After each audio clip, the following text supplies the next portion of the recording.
Bun găsit! Suntem la InfoWeather România, una dintre cele mai interesante ediții.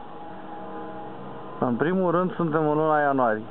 În această lună ianuarie am avut câteva dintre cele mai interesante fenomene. Iată-mă acum în fața unui fenomen meteo foarte interesant.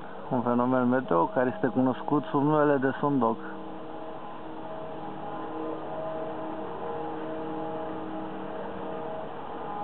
Este primul fenomen care îl întâlnesc în 2013, după cum îl vedem pe cer.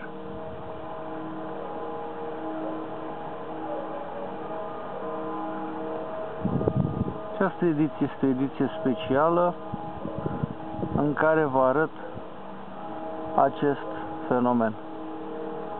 Vor fi mai multe filmulețe, poze pe care le unesc într-un singur film.